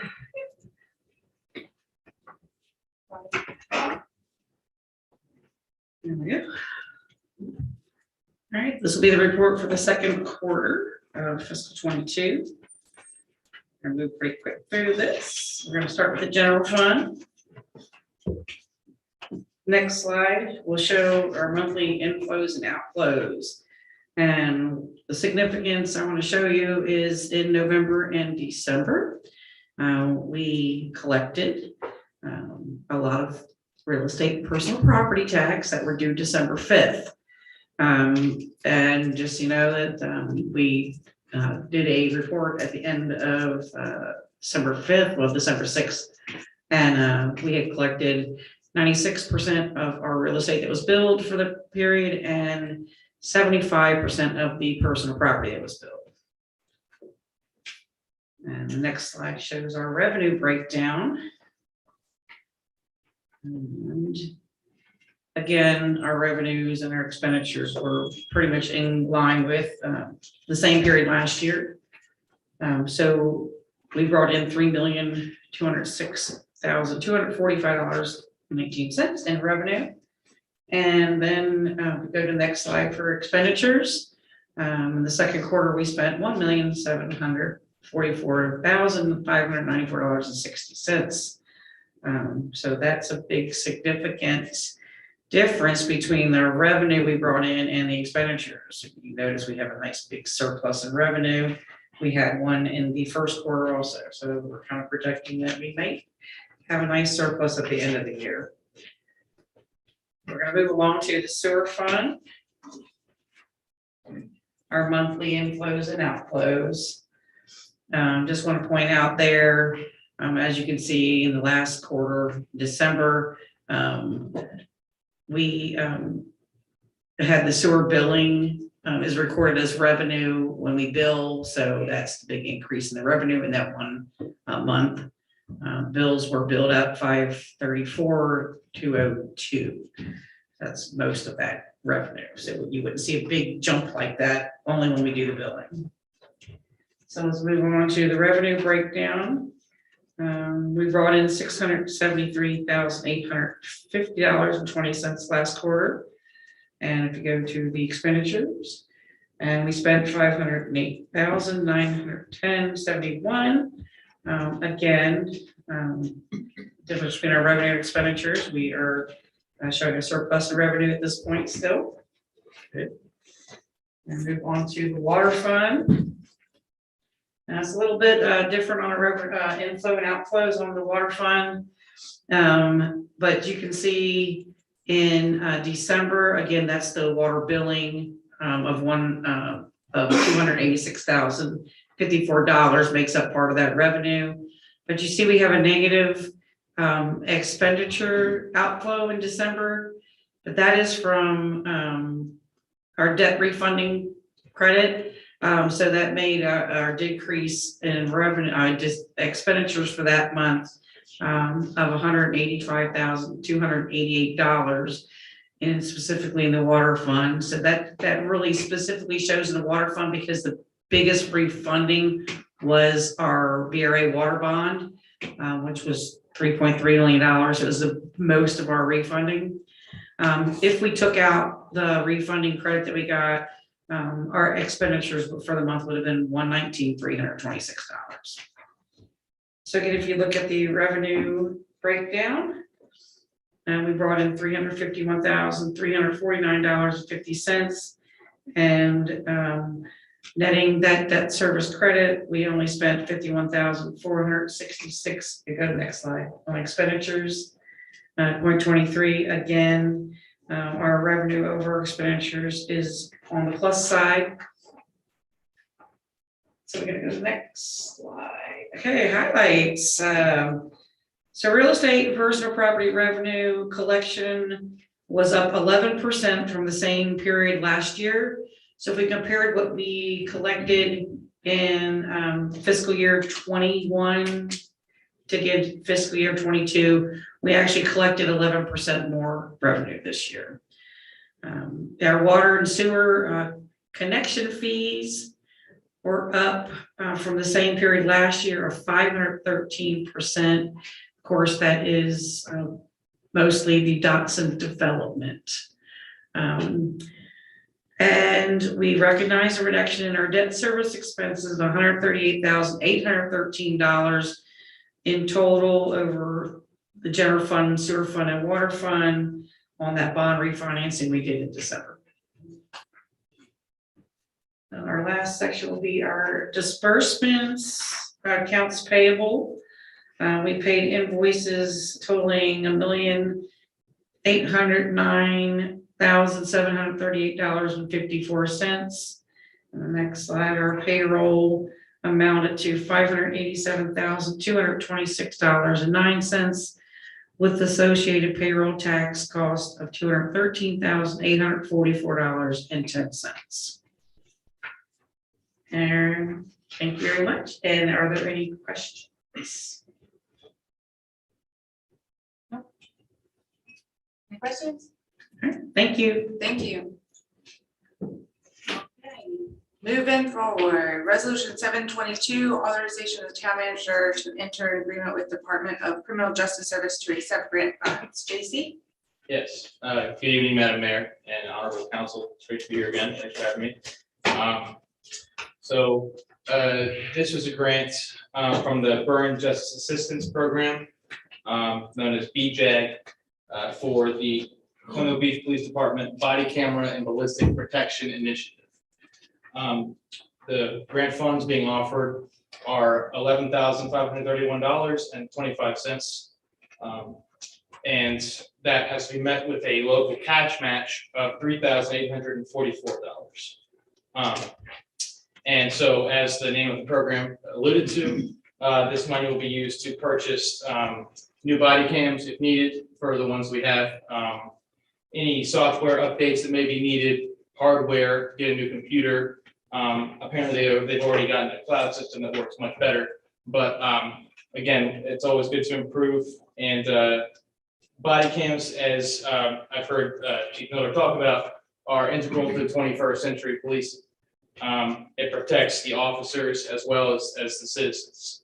And then as the ballistic protection equipment, the money will be used to purchase shields and helmets, so that when responding to reports of gunfire, that the officers can feel that they have adequate protection in order to do their jobs and protect the community and themselves. I think that's really all I have to say on this one. Are there any questions?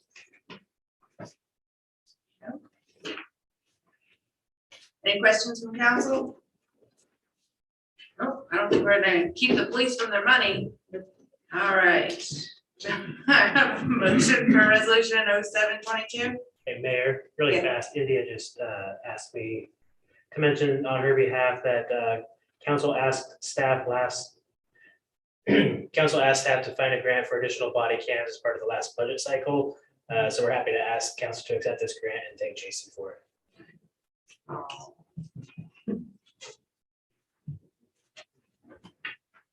I'm glad to know she's listening to us. Oh, yeah, she's paying attention. I'm sure she is to my every move while she's not here, then check on me.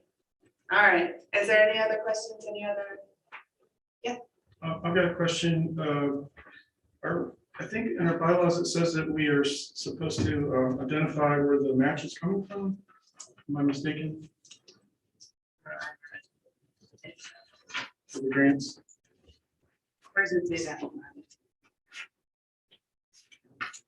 Saw it somewhere. I could be mistaken. I thought we had to identify where the match is going to come from, like specific accounts. Okay.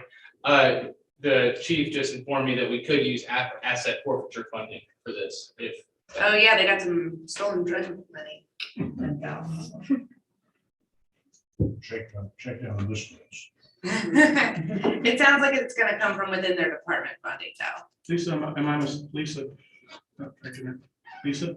Yes, I'm sorry. Oh, am I mistaken that we're to identify on the resolutions where the? I'm not sure what the bylaws say, but it is helpful to finance to know that. And that you guys are aware that you do need to direct us where that would come from. So it would be nice to have it on there, but like Kenny just said, they do have the asset forfeiture money, if that's something that we wanted to identify and add to this. But usually that would have to come in another part once we get. Yeah, I Right was now, gonna we're say- asking to enter it or to accept it. Always- We'd have to bring those funds into the budget. Right. And at that point, we would identify what line item the money's coming from. Okay, so that's probably what I was thinking of. Yeah. Thank you. And Yeah, I think we accept the grant and then when we do the budget amendment, then we identify where the matching funds. Now, when we do budget amendments, we definitely have to identify what funds are That's coming. what I thought. Councilman Williams, just to your point, that is going to be incorporated into the new grant processes. I've submitted drafts to the town manager, and part of that process is preliminarily, before we can go after grants, is to identify potential sources of match. And I'll be working with the finance department on that as well as the town manager. And we're talking, working that into our budget process this year too. Cool, thank you. Excellent. Any other discussion? Okay. Do I have a motion? Resolution 722. So moved by John Moncur. Second. Any further discussion? All in favor? Aye. Congratulations. Thank you, JC. Good job well done. Okay, next is authorization of the town manager to enter agreement with Community Flood Preparedness Fund. oh, the resiliency money and possibly a supplement for some of the ARPA things, right? Stormwater. Supplement, yes, but not supplant. Correct. So the funds that have already been allocated, probably still have to go to those use. But I think the town manager had something she wanted to say about that, but typically with grant funding, if something's already allocated or budgeted, you can't use grant funds for it. Sure. But stormwater management is certainly a big part of resilience. So it will, commingle in some ways. But yeah, so anyway, should I talk about okay. So we received an offer of $103,500 from Community Flood Preparedness Fund to fund the development of the town's official resilience plan. And just so you guys know, staff support for the fund is provided by the Department of Conservation and Recreation. And so the resilience plan will be entirely comprehensive. It's focused on flood prevention and protection, dealing with the impact of climate change, and that's rising sea levels, extreme weather events that are going up in frequency.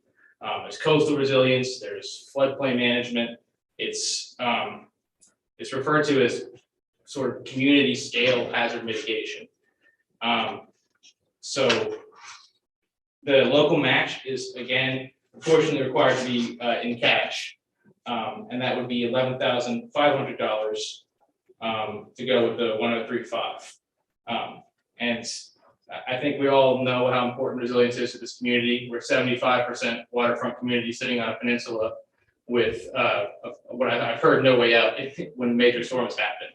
So I think it's certainly in our best interest, both in the short term and long term, to have a resilience plan that will help us improve in this capacity. And one of the main features of this plan will be that we're going to be hiring a consultant with this money who will help us identify resilience-based projects that have and rank them by resiliency value.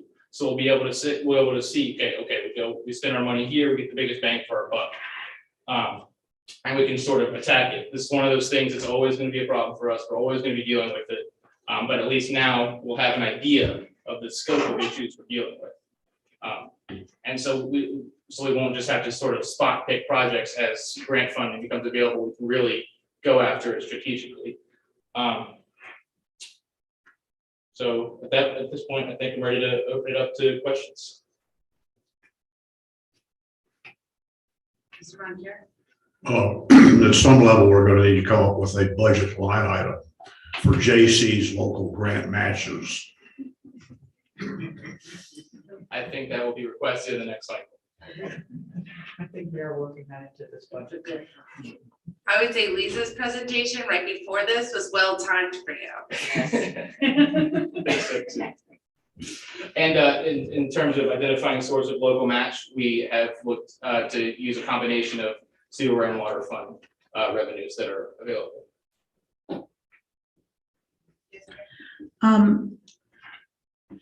Forgive me, I had a tooth pulled this morning, so they gave me some drugs, so I'm not as coherent as normal.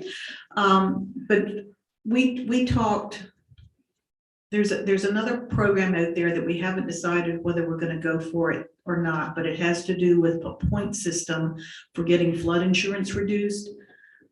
Would this in any way help with that program? The projects that we would execute under this plan would earn points in that program should we decide to enroll in that program. And the town is working with regional partners to still, we're exploring that possibility. You're talking about the CRS, right? Yes, the community rating Resilience system. Community rating system. Right. I think we have Caitlin here too. Yeah. Any other discussion? Yeah.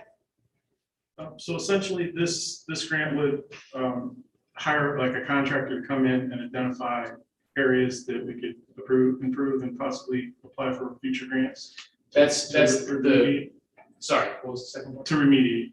So that's one of the main components of the plan, be to develop that sort of action item of major projects.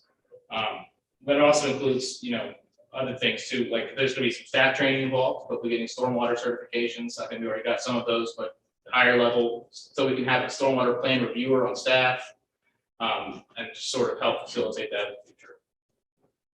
Cool, thank you. Do I have a motion? So moved. Do I have a second? Okay, is there any further discussion? Okay, seeing none, all in favor? Aye. Any opposed? Great, fantastic. Okay, we're gonna go into closed meeting pursuant to Virginia Code 2.23711 for discussion of prospective candidates for appointment of vacant council seat. Do you want me to do these separate? Division, yes. First, we will vote on that. Closed meeting of pursuant to prospective candidates. Do I have a motion to go into closed meeting? So moved. Do I have a second? Second. Further discussion? We've already had discussion on it. We want to rediscuss it? I just want to go on record as being opposed as I did before. And also just voice my concern about not even meeting the candidates, like, to discuss their qualifications. So I'm a little concerned that we're only going by resumes, but if that's the process, that's the process. That's it. I think several of them are here and we can call people at a closed session. I don't know if we're going to do that or not, but anyway. Okay. Any other? No. I'll do a roll call vote. Dr. Sutton. Aye. Or Mr. Williams. Nay. Aye. Nay. Ms. Robertson. And I go aye. And then we'll do the second closed meeting vote pursuant to Virginia Code 2.23711A for consultation with legal counsel and regarding specific matters requiring legal advice for development and real estate agreement contract analysis. Do you have a motion? Second. I'll do a roll call vote on this one. All in favor of this one? Aye. Okay, all right, I'm gonna take a 15-minute break though. This has been 2 hours. I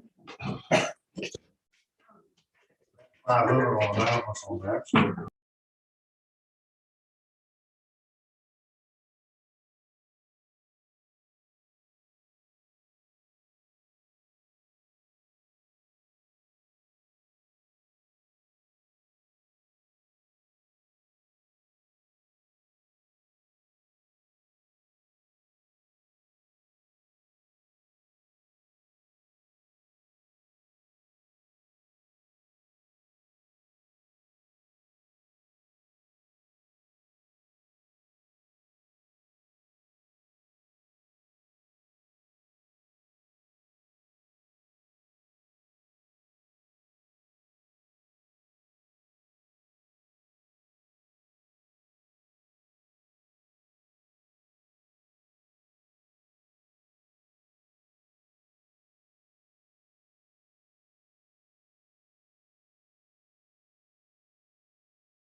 And I think she emailed it to me.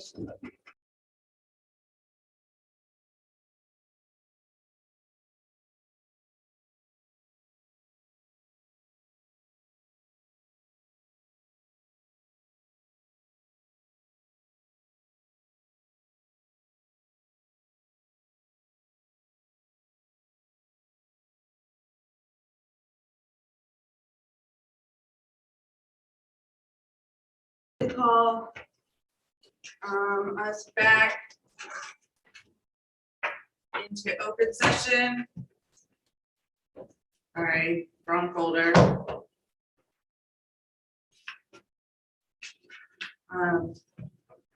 Okay, call us back into open meeting. Do I have a motion? I call open meeting, we motion second it, and then we all say aye, and then we certify. Yes. Okay. All right, do I have a motion to go back into open meeting? Second, all in favor? Aye. Okay. I move that each member of the town of Colonial Beach certify that to the best of the member's knowledge, only public business matters lawfully exempted from open meeting requirements by Virginia law were discussed in the closed meeting to which this certification resolution applies. Only such public business matters as were identified in the motion convening the closed meeting were heard, discussed, or considered by the town of Colonial Beach Town Council, and no action was taken in the closed meeting regarding the items discussed. I so certify. I so certified. ISO certified. So certified. So certified. I so certified. Okay, and is there a motion to take action on closed meeting? Madam Mayor, I nominate Kenny Allison to be appointed for the vacant seat. Okay, is there a second? Second. Do we vote on that first, or do we take other nominations? Somebody else can nominate somebody else, the way I've always done it. And I nominate Bailey Thompson. Have a second to that? Second.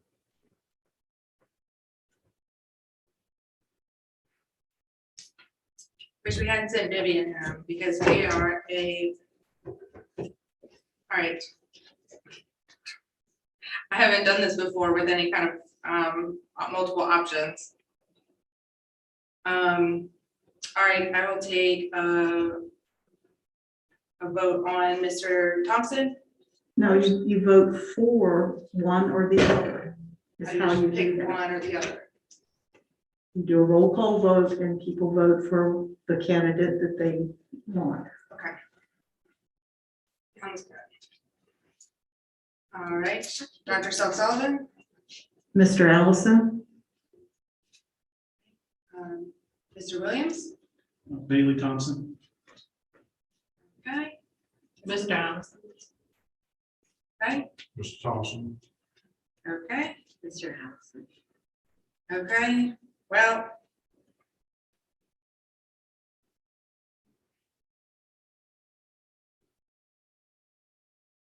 Can I abstain? Yeah, Why not? I guess you can. Abstain from good.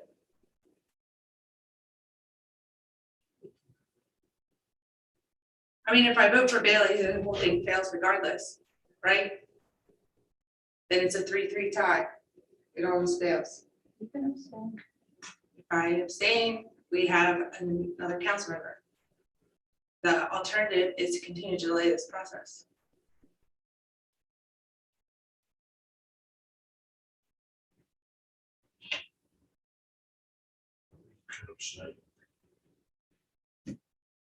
That's what I feel in my heart. And sometimes you just have to go what you feel with in your heart. What do you feel? To abstain. And I think council members know why I discussed it in closed session, but candidates have extremely great qualities to them. And yeah, very, very tough. Okay. I'm gonna abstain. Which is gonna make Mr. Allison our nominated vacant council member. Welcome back, Mr. Allison. Bailey, please stay involved.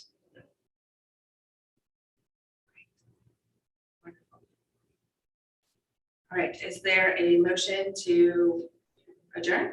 So moved. All in favor? Aye. All right.